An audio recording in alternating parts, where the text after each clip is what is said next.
So welcome once again to an episode of Wiki Weekends, the series where we scour the lengths and breadths. I've said it too many times, Lucas. We look for wikis on stuff we like and we talk about them. And I always do so with my good friend, Lucas Holland. Hello there. And today we're talking about what I think might be one of our favourite dude bro shooters, Lucas. Gears of War. Yeah, Gears of War is one of those where it just managed to kind of break through that weird era of a lot of like overly serious shooters that were very brown and grey. Yeah, and it itself was very brown and grey to begin with, but it managed to like have a bit of a different vibe and break through for me. So should we talk about like the era of the piss filter? Because there might be people watching at home who aren't familiar with the piss filter era of video gaming. So Lucas, what was the piss filter era of video gaming? And I don't mean like Nintendo 64 Superman, where you got to fly through like the weird green piss fog. Oh god, yeah. Which is a whole other thing, and we'll talk about that, no doubt, another day. Oh man, yeah, that needs to be added to the list of ideas, doesn't it? The never-ending list of things we need to talk about on Wiki Weekends. Yeah, the piss filter / maybe like the brown filter, the shit filter, it just may have actually been Gears of War's fault. Yeah, Gears of War was one of the games that like typified it. Like when you think of like really that era of just the drab, grey, dude bro shooter, you think Gears of War, you think Call of Duty. Weirdly enough, like Halo 4, which went from the literally alien landscapes of Halo 3 to everything is gunmetal grey and you fight weird insectoid enemies that are not fun to fight and have no personality.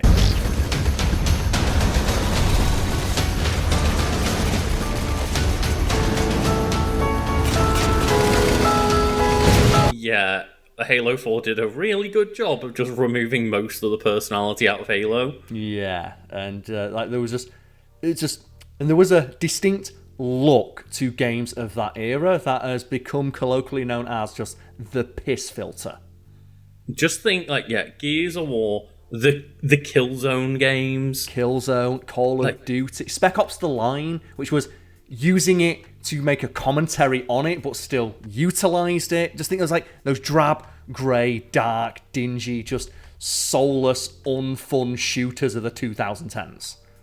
Yeah, and I even remember before Gears of War, I think it was 3 came out, they really made a point of how much more like colour and foliage they've added into the game because they've heard that criticism of like everything just fucking dark and grey. And that's one of the reasons I wanted to talk about Gears of War and why I find it such an interesting franchise, because it helped define like that era of video games, like the dude bro shooter, the era of video gaming when it was first-person shooters, FIFA and Madden. And that's what video gaming was, which was no better summed up than by the announcement of the Xbox One, where they literally went on stage and was just that compilation out there of like every time the guy said Call of Duty or Madden. Or entertainment. Yeah, and it's just Call of Duty, Call of Duty, Call of Duty, Madden, Call of Duty, Forza, Call of Duty, entertainment, football. And it's like, gaming can be more than those two genres. MTV, TV. Xbox, go home. TV. Sports. Television, TV. Television. Really new Call of Duty for the next generation. Call of Duty. One of the fascinating new additions to your squad is a dog. This is someone you care about. Call of Duty. Oh man, and you say FPS, obviously Gears of War. It's a third-person shooter. It's a third-person shooter, but it popularised the waist-high cover shooter. Yeah, and then, no, that's another thing that it helped define, of like, the waist-high cover, which games to this day still use. But then it kind of became its own thing, and the Gears of War universe is weirdly in depth. And anyone who's a fan of the series will tell you, like, it's not as dumb as you might expect given what it looks like. When you see these large refrigerator-shaped gentlemen with chainsaw guns running around turning people into jelly. Like, there's a lot of story and depth to that story, and then the games themselves manage to get away from the trappings of the genre it helped define. It's like you said, the later Gears of War games are really colourful, and they have lots of enemy variety and fun stuff in there, and they have like the characters are fun and interesting to hang around with, which is a stark contrast to just Marcus Phoenix, just grunting man. Grey grunting man who grunts and rolls. Cade agrees. Cade agrees, he's barking in the background. But that could be a Marcus Phoenix quote. Just, that's all he does. I think it has always had those elements of trying to, like, almost be a parody of the genre ever since Gears of War 1, though, because you do have characters like the Coal Train. The one interesting fun character in that first game, besides Carmine, who's only fun because he's a nothing character people retroactively added character to. Hey, are you the Marcus Phoenix? The one who fought at Asfield Fields? Yep. Wow, cool! Yeah, and again, but the whole point of, like, that character throughout each game is each Carmine is meant to be, like, that disposable unit. Until you get to Clayton Carmine, where they keep playing with it. And he said, yeah, they became aware of the tropes about the genre Gears of War helped define and started playing with them. Like you have, like, in Gears of War 3, when Clayton Carmine turns up and they keep faking you out as if he's going to die. I mean, he doesn't. And I really enjoy the fact that back in the day, if people aren't aware or don't remember, and I may be misremembering it a little bit, okay, but I believe that the reason Clayton Carmine became a badass was because they basically went, we know what Carmine is, we know the trope, but for Gears of War 3, would you like another dead bro, or would you like a badass that is like this badass Locust Hunter? They put it to a vote. Yeah. And for anyone unfamiliar with the character of Carmine, in the first Gears of War game, he is a literal cog. That is the name of, like, the protagonist force in the Gears of War universe. Cogs. He has a name, he doesn't have a face. He's in the game for a grand total of about 5 minutes and just gets his head blown off by a sniper rifle. Yeah, but I got a problem. Something's wrong with this thing. It keeps jamming. See? But he did have some badass quotes in the multiplayer. Yeah, and I think the multiplayer is what made people like him. And the name Carmine is a not-so-subtle reference to the idea of red shirts in the Star Trek universe. And red shirts, for anyone who doesn't know about that trope, are characters they would introduce in Star Trek episodes who were just basically only there to die to highlight the danger of whatever the threat of the week was. Captain, I see something. And they would always wear red shirts. Carmine is red, so he dies first. And then in the second game, he's got a brother called Benjamin Carmine, Anthony Carmine, Benjamin Carmine, A, B. He also dies. And that became a thing. So the third game, Clayton Carmine, A, B, C, they were like, do you want Carmine to die in this one or not? And they actually put it to a vote. Yeah, there was a fan vote out there of just, do you want him to die? And everyone was like, no, we like the Carmines. And they keep getting murdered. But they never told people the results of that survey. They just said, you're going to have to play the game to find out. And they keep faking you out throughout the game of, like, Carmine will, like, go off a cliff or something. It's like, is he gone? No, he comes back. The thing is, Karl, I knew he wasn't going to die when I saw that tank top armor that he was wearing to show those guns off. Stinking lambent. Jeez Louise, what the fuck? Hey, check fire! We're on your side! But the thing is, I love as well, he's got the tattoo of his two brothers on his arm. Oh, man, yeah. But here's the thing as well, we're not specifically speaking about Gears of War, though. We're speaking about one of my favourite characters from Gears of War, General Rahm.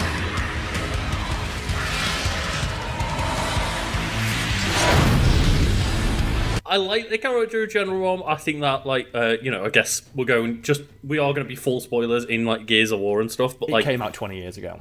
Exactly, yeah. And the fact that, like, you just have your, like, squad leader, Kim, just square up to him and get annihilated straight away. It's such a good scene. It's more as well, General Ram is very scary looking, because the Locusts are pretty scary. Like, they mostly walk around without shirts on, because they're so naturally bulletproof, they don't need armor. And then just General Ram comes in and he's wearing armor, and he's like a clear 3 or 4 feet taller than every other Locust. Like, so not only is he the biggest Locust we've seen so far, almost as big as like a berserker. I am pleased with our progress. I understand they have located another squad. Our strategy remains the same. And it's a pretty tried and true trope, but you know a guy's a badass when in a world full of guns, they walk in with a melee weapon. Yeah, they just walk in with a big ass knife. It's like, oh no. But I also think, General Rom can go fuck himself because he is the entire reasoning behind the worst game mechanic in that game. Which is the Krill. So Lucas, talk about the Krill for the people who are unfamiliar with the Krill, mercifully so. Possibly one of the worst parts of Gears of War 1. Yeah, so I guess to create some level of like atmosphere, environment, storytelling, they wanted to have slower moments in the game where you go through the dark like streets of the cities and stuff. But the Krill were there, and whenever the Krill were around, you couldn't be in darkness for more than a couple of seconds without just getting insta-killed. Yeah, so the moment you stepped into the darkness, the Krill would come down. So if anyone out there has seen the film Pitch Black... Never ever saw France.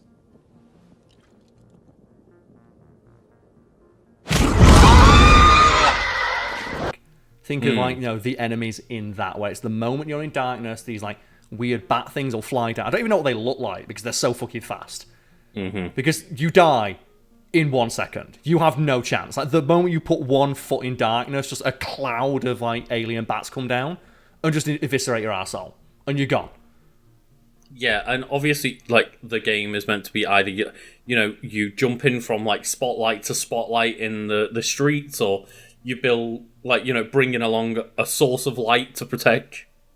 But it just means that the game slows down to a halt in what's meant to be, like, this bombastic third-person shooter, and also... it's just no one likes insta-kill mechanics. No, and on the game's harder difficulties, like insane difficulty, you just die instantaneously. Pretty much, yeah. You do not have what, like I think your toe will go into the darts and you're instantly dead. I think I can. Oh god, no. Oh god, Karl. No. Karl. No! Ah! No. Ah! I couldn't see. It's like, because it looked light enough for me to walk down. I didn't take damage for a while. It's like, all I heard was Karl go, I think I can make it. I think I can make the Krill. Oh, God, no. The fucking Krill, man. And I'm pretty sure it was a retcon that General Ram controls the Krill. Because in the next game after he's dead, they just say all the Krill are dead as well because they knew that mechanic sucked. They're like, he's gone, so are the Krill, don't worry about it, don't question it, just, they're gone. I'm pretty sure they say like the light mass bomb didn't kill the locust, but you did hit all of the Krill at once. Like you just so happened to hit every single Krill because they knew that enemy type sucked. And I've got to give them props for that. Yeah, I love the fact they did it because it was like, at that point, screw the lore, just for the sake of the game's fun, just take them out. Yeah, I really appreciate that they just said, fuck it, that mechanic sucked, get rid of it. Mm-hmm.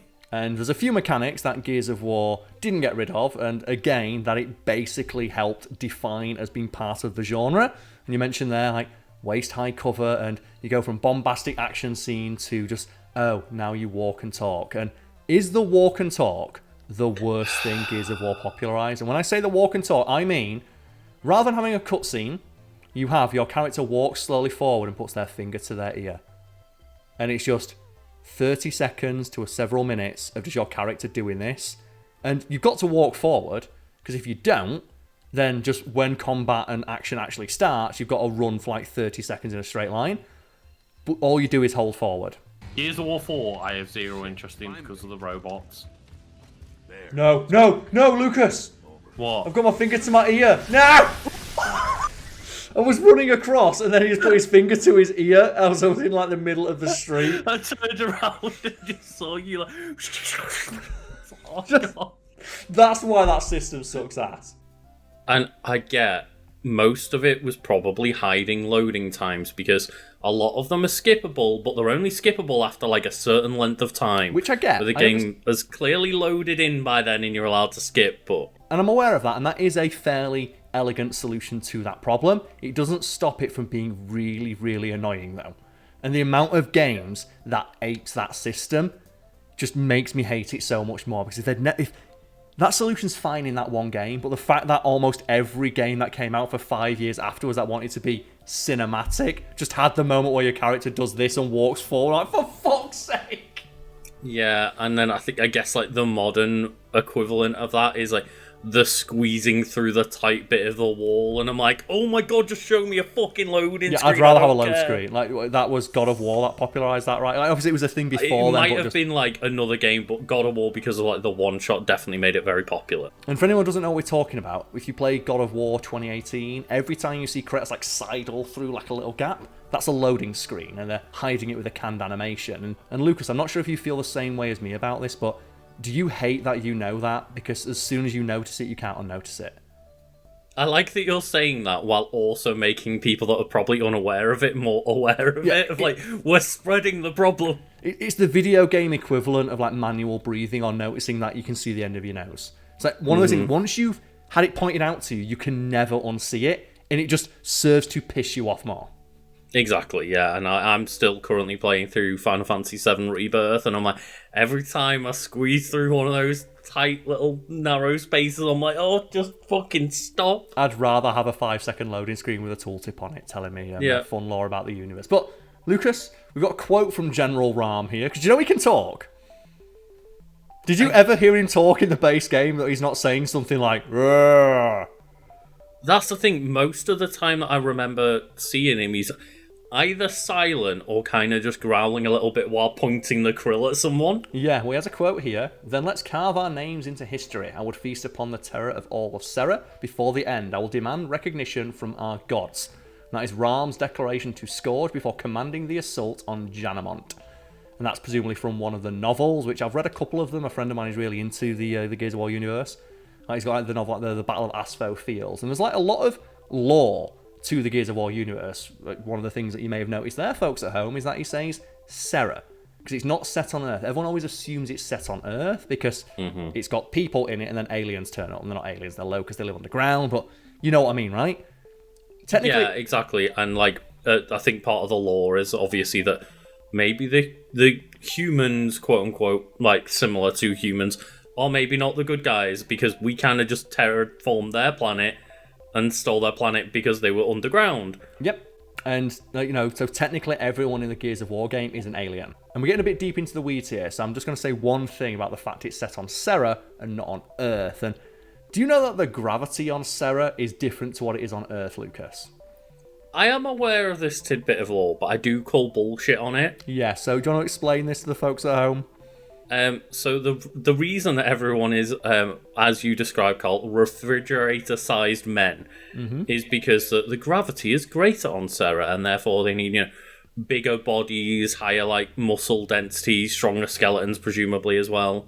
Yeah, so it is canon to the Gears of War universe that the reason why all of the people have such inhumanly gigantic proportions is because they live on a planet with slightly higher gravity, and as a result their musculature and skeletal systems are hardier. And as Lucas said, he calls bullshit on that because the women don't have the same thing. I was about to say, because this just applies to the men. It only applies to the men. Apparently the women don't need to have the ginormous skeletons. Which is... all the women can be like small and dainty still, but apparently, like, oh no, there's lore to why the men are all giant, roided out machines. Yeah, and it's like, and again, I appreciate that they try to explain that, but the explanation does not make sense. And I know there are there's some bigger women with atypical body types in like later Gears of War games in the extended universe, but the fact that when you go talk to like that commanding officer lady, and she's like 2 feet shorter than Marcus Phoenix. And about like 17 feet less wide, right? Yeah. It's like, yeah, I'm pretty sure one of the like first and main like female characters in the game was Anya, I think she was called. Yeah. And yeah, she's just like a relatively small petite woman, at least in comparison to all these giant men. She has a relatively realistic body type, and I know there are people out there who are fucking ginormous like the characters of Gears of War, like one Lester Spate, the guy who does the voice of the coal train, who's built like the coal train in real life. Sorry. All right, I'll see you later.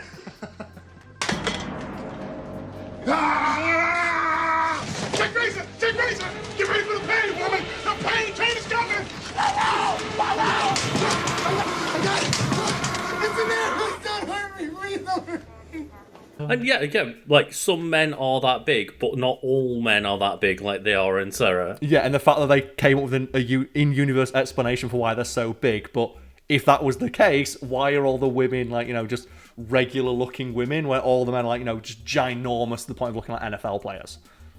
Clearly, all of the women came from a different planet with lighter gravity, and they just got dropped in just at the moment they were needed. It's just one of those things where I appreciate that they thought of it, but it's very, very funny if you think about it for more than 1 second. Well, Lucas, we got one paragraph in talking about General Ram. Uzil Ram was the High General of the Locust Army. Ram was a drone soldier, and then a member of the Theron Guard. So imagine just regular drone Ram, who's like a clear 3 foot taller than everyone else.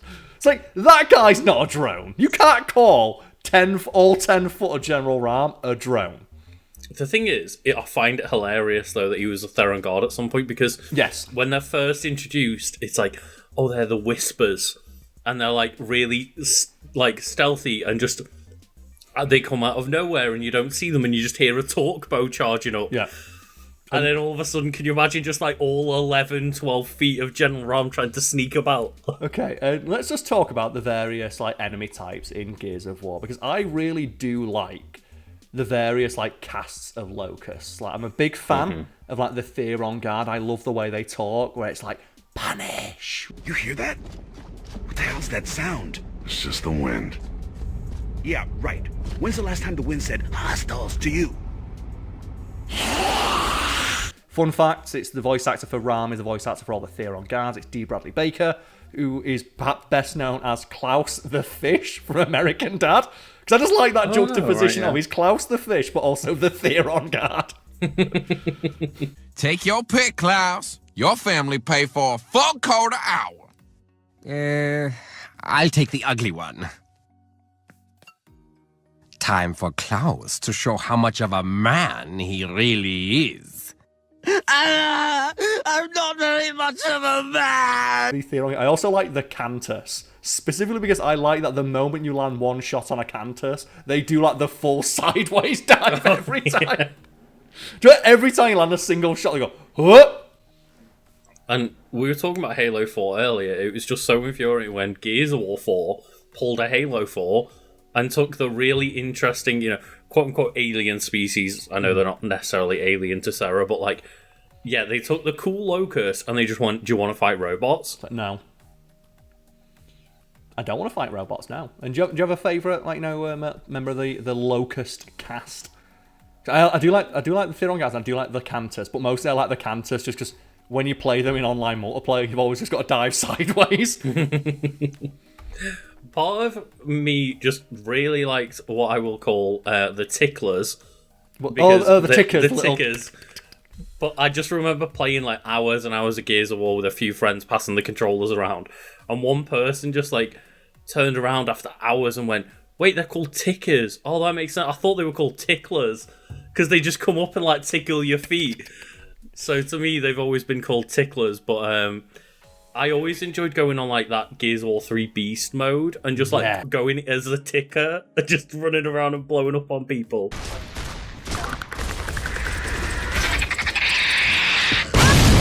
It's a really fun game. There's a lot of variety in the enemy types. Obviously, you got like the basic drone, then there's different kinds of the drones. I always like the sniper ones with the goggles. I always play one of those guys online. Because I just like the goggles. I thought the goggles looked cool. But I'm a big fan of like just the bigger, weirder members of like the Locust Army, like the Corpser, which was in all of the pre-release material for Gears of War. And it's not an exaggeration to say that visual sold the game. Oh, that with like the Mad World trailer, which I can't put a clip in of because Gary Jules will ask for all the money from this video. But like just that image of like, what the fuck is like this giant spider thing crawls out and it's completely bulletproof from the front. And how much of a disappointment was it when you actually saw what the back end of a Corpser looks like? Yeah, and then kind of just the way it was utilized in the game. I think you encounter it like one big, massive like extended scene. And then ultimately you just like push it away and scare it back into its hole or something. You push it off a stage. The thing is though, it's a very strong visual. The same can be said for the Brumac. And I love Brumacs, that. Yeah. That you don't fight a single Brumac in like... I know there is like the DLC where one turns up. There is the PC edition that did have the Brumac fighting. Which I don't like because I never got to play that. But I love that the Brumac just throughout all of Gears of War is like no one fights a Brumac. So what? And I really enjoyed that moment where you rode on a Brumac. Which That is was a super cool strong, bit. yeah. And a Brumac is just like this giant, just alien T-Rex with machine gun arms. And just throughout all of Gears of War, they say if you ever encounter one, run. No one's ever beaten one. Brumac! Go!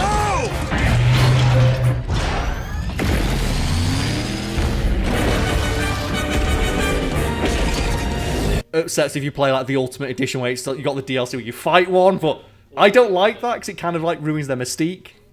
It does a little bit, for sure, but I did like in just when you got Horde mode and like it's like, oh, the boss wave has appeared, and just like the Brumac just spawns in the middle of the map, annihilates you all, and leaves. Yeah, okay, and you don't fight one until Gears of War 3, where it's just, oh, it's a lambent Brumac, and it's like 400 feet tall. Oh yeah, because that's like the weird end to that game, right? Yeah, where you all just kind of Hammer of Dawn it. Okay, so can we talk about that? Can we talk about the Hammer of Dawn, Lucas? You mentioned the Hammer of Dawn. Why is the Hammer of Dawn the coolest fucking thing?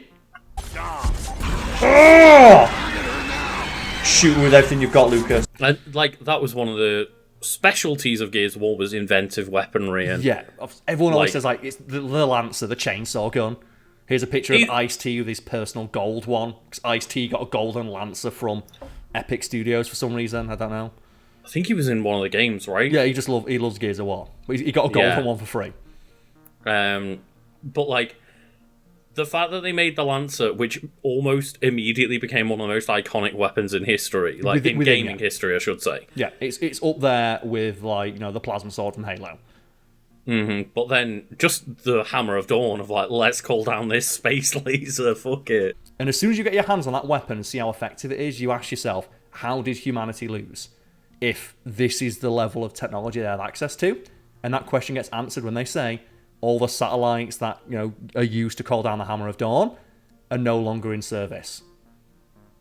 Yeah, a lot of them are just fucked or broken, and like, we have very limited access to using it anymore. And we have no ability to put more into orbit, so we're only able to use the Hammer of Dawn when one of the satellites happens to be passing overhead. And that's why I think Gears of War 3 has one of the hypest endings to a shooter, because it solves one of the worst things about the shooter genre, which is boss fights generally fucking suck. Because bosses are always bullet sponges, which is not really that satisfying to fight. And they solve it in Gears of War 3 by saying, oh, we've used all of humanity's resources to move every Hammer of Dawn satellite in existence above one place. And they give your entire team of 6 people Hammers of Dawn. And it's just, do. It's like, yeah, let's go. I don't know. Almost looks like it's going lambent. Lambent? Is it exploding lambent? Yeah, like the wretches, but way bigger. Then I think we've got our bomb.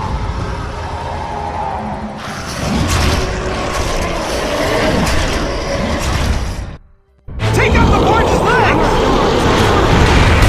Engaging! And I think that's even like a plot point in Gears 4 or 5, where like we found a way to get more. Is just, he's dedicated his life to I need to make more Hammer of Dawns work. And as soon as like they hear about that, they're like, okay, all of humanity's resources get put into this mission. This is the single most useful thing we've got. Like, we will exhaust the entire supply of resources to get more Hammers of Dawn. I mean, which makes sense when you're in a war still, and like that is by far and away the most effective weaponry they have. Every gameplay moment where you have access to one, you don't lose. They're that strong, and I love that they contextualize why you can't use it all the time, and that they then pay that off by giving you access to all of the Hammer of Dawn at once. But Karl, why didn't we use it on General Rom? Because he had the krill and he was protected by the krill. And also, I think you probably just couldn't use it because that fight you're on like a speeding train, so the satellite couldn't keep up, I guess. So Lucas, we've not actually talked all that much about General Ram, so let's just go through his basic biographical information half an hour into the video. So his date of birth is unknown. His date of death is 11 Gale 14 AE, and that's after Emergence Day, which is like the moment where all the locusts just erupted from the Earth in the Gears of War universe. And his species is Locust Drone. He was a humble drone who ascended to the rank of General, which is quite commendable. Really, yeah? I mean, yeah, but he did have an advantage of just being like 3 foot taller and wider than every other drone, apparently. We say so his height is canonically 10 feet tall. Ooh. And notable facts about General Ram here are that he's capable of controlling the krill. Again, it's so funny that you kill Ram and in the next game, like, don't worry, all the krill died. Stop asking about it. It's great. He led the Emergence Day invasion, so he was there. He was there on day one. Day one, General Ram was on the front lines. He personally led the assault on Lima, and personally led the Locust forces trying to prevent the deployment of the light mass bomb. And his weapons include the Boltok pistol, a handheld Troika, which is like the mounted like minigun, and you can just pick it up and use it one-handed. Oh shit. The Krill grenade and his iconic serrated knife. And can we just talk about like just the weapons and gears? I know we've already talked about like, you know, the Hammer of Dawn for a long ass time, but say for the Hammer of Dawn, what was your favourite weapon to use in the multiplayer? Because I really like the Boltok pistol. The Boltok pistol is such a good feeling weapon. It's so satisfying because it's just when you get that perfect headshot. Because I think Gears of War really nailed, if you'll forgive the pun, just the feeling of landing a headshot. Do you know when you get that, that big pop? And I always remember, I think it was either for Gears of War 2 or 3, watching some of like the documentaries about the making of, and they constantly were referring to like crunchy audio and like getting that crunch in, and like every headshot pop, every like, you know, time you curb stomp someone, like it's an overly brutal game. Yeah. And they want it to feel that way, and they want everything to like feel weighty and crunchy. It's ultra violence though, because like I'm not the biggest fan of like, you know, violent media, and that, people might find that weird given that I like RoboCop, but that's ultra violence. It's so over the top that it goes all the way around to being like funny. And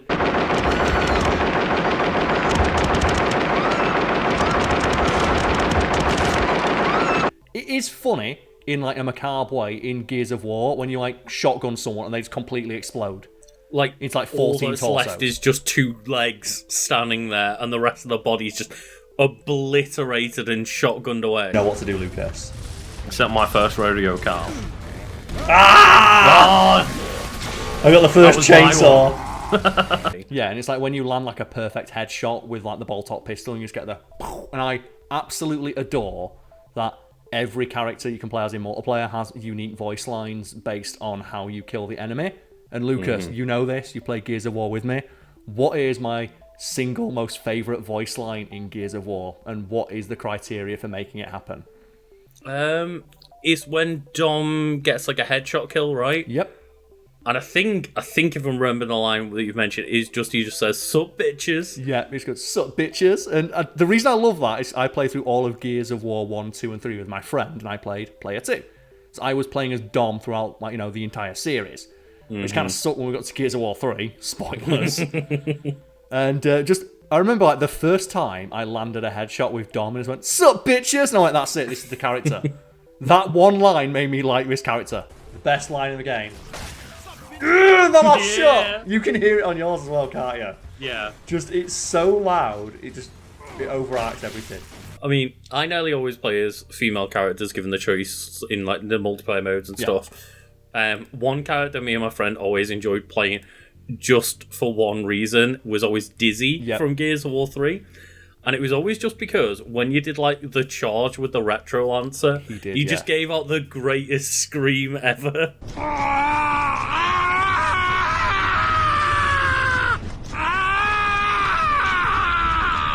Yeah, and like that's it, just the multiplayer of that game was so fun, and just they added so much characterization to characters who didn't really have that much character to begin with. Like the Carmine family has so much personality in multiplayer. Like I remember like I was playing like Carmine in like Gears of War 2. Did you like pick people up? Like you could like use the human shield mechanic. And I remember just picking Carmine, pick someone up, he's like, "You're mine now, bitch!" I love Carmine now. That one line made me love Carmine. Oh, I'm sorry. Did I hurt you, little baby? Fuck you! Oh, yeah, they really did a fantastic job of just injecting a bunch of personality into the characters through those voice lines. We mentioned the Coltrane earlier. A detail about the Coltrane that just it cracks me up, and it was present in every game he appears in, is every time he dies, he just goes, whoa. He makes a little woo noise, like a train, because it's the cold train. But just every time he does like a little jump, he'll go, whoop, whoop, every time. And it always cracked me up. And if anyone goes back and plays some Gears of War, listen out for when you do a wrong with cold train. He makes a little whoop every time. Because he loves it. He loves being the cold train. Target the pie! Whoa! It's like the equivalent of Mario where he's going like the wahoo when he jumps. Everyone just has one of those little character establishing lines when they do something cool. And even like Ben Carmine. Like, I love how cowardly Ben Carmine is, but he still gets the job done. It was like when he lands a chainsaw and he just screams the entire time, which is very realistic. I probably scream the entire time everyone's chainsawing somebody in half. You know, we're talking about General Ram, and he does have some quotes here. He has two, besiege and serve me. They're the only two quotes he says in-game. Fair. Or at least they're the only ones that are like noteworthy enough to put here. And so he goes, besiege, and just commands the krill. Yeah, and I don't remember ever being able to play as General Ram. You can't, right? You can in the multiplayer, yeah, but like they obviously shrink his model down. Right, yeah, because I was thinking to myself, I was like, if he's that much taller, that just makes a giant hitbox to take advantage of. Yeah, like he is noticeably taller, but like they made him like bulkier. He still has like the same basic hitbox as everybody else.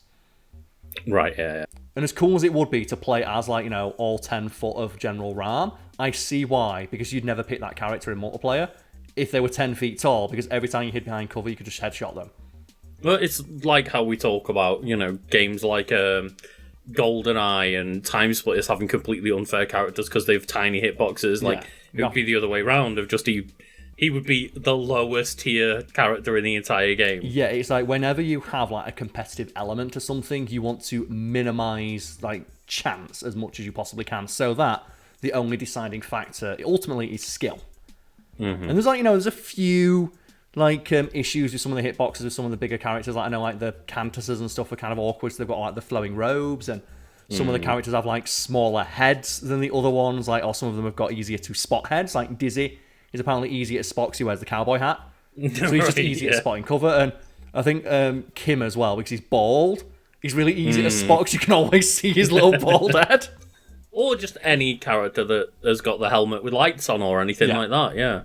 It's one of those of, like, you've got to make things fair but still have, like, some element of, like, personality and stuff to make the game just feel more fun, but I think, you know, it felt relatively balanced apart from, like, the host issues and stuff like that. But I always remember with, like, Gears of War multiplayer, they always, like, the famous thing of, like, the sniping battles between everyone.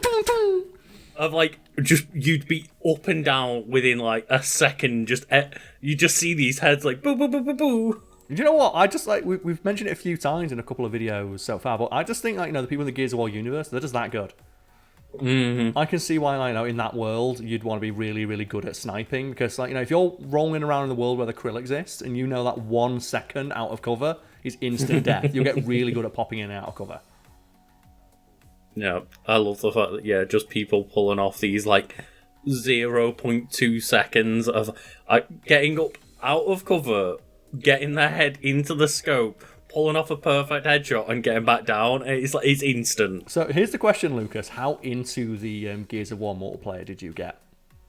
I got really into it through the fact that a few of the people that I played with in school got really into it, and I was kind of like the bad fourth member, but they did need a fourth member. And, like, you know, just a team of 4 people against a team of randoms is near always going to stomp, just because you can, you know, coordinate.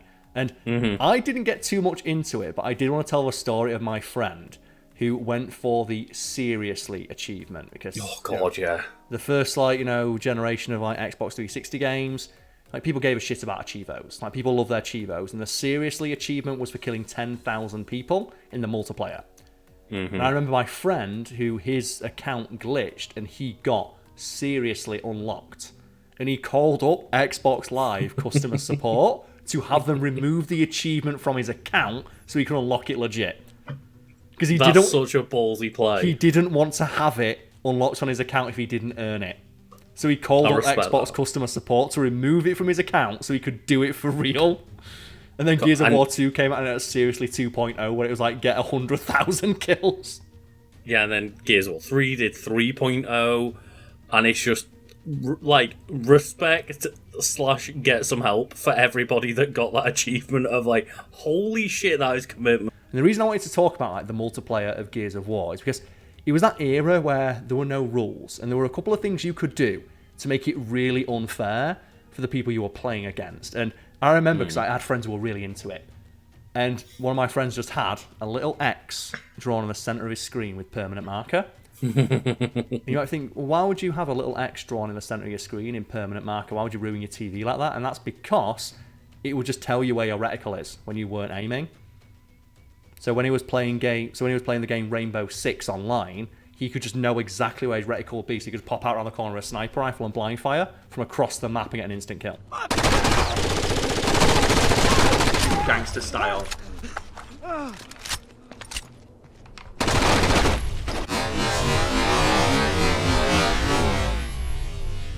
He was firing that gun point at the floor. Ricochet's got me there. I got killed by a ricochet.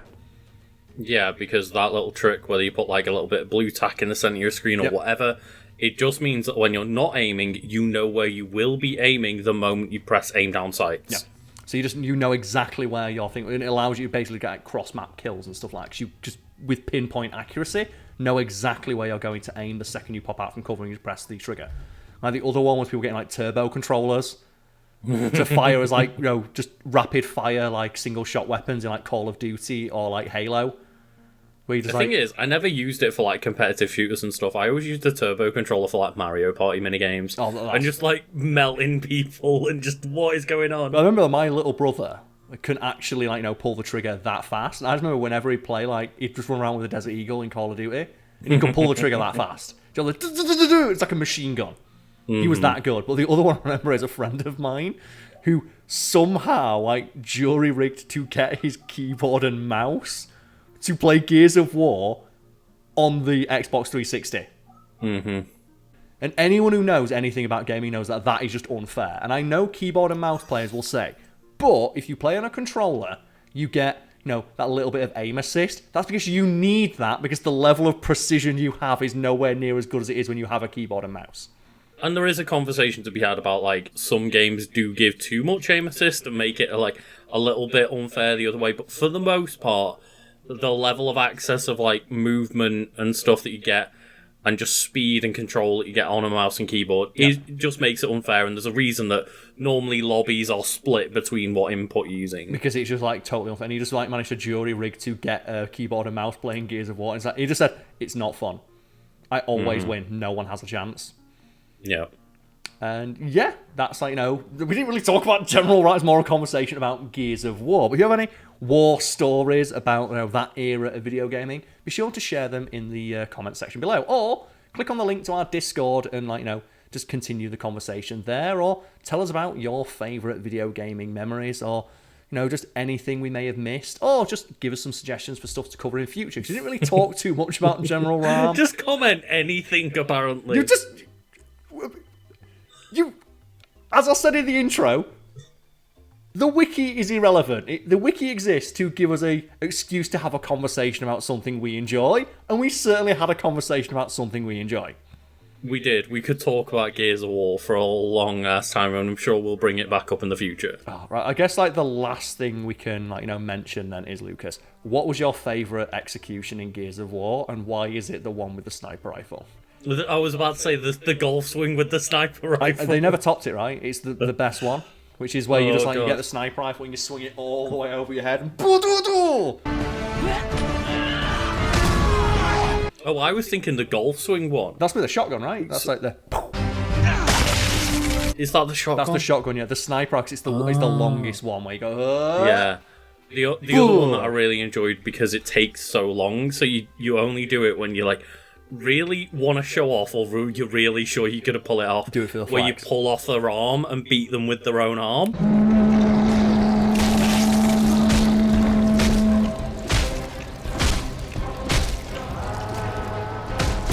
People always say that one, but I much prefer the sniper rifle one because of how fucking stupid it is.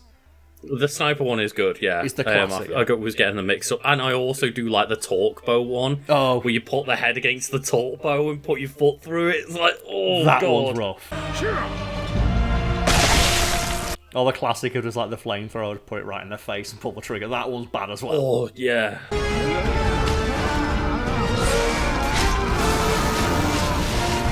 Well, yeah, right, well, let us know your favourite. You know what? We're done. Thank you for watching. See you all next time.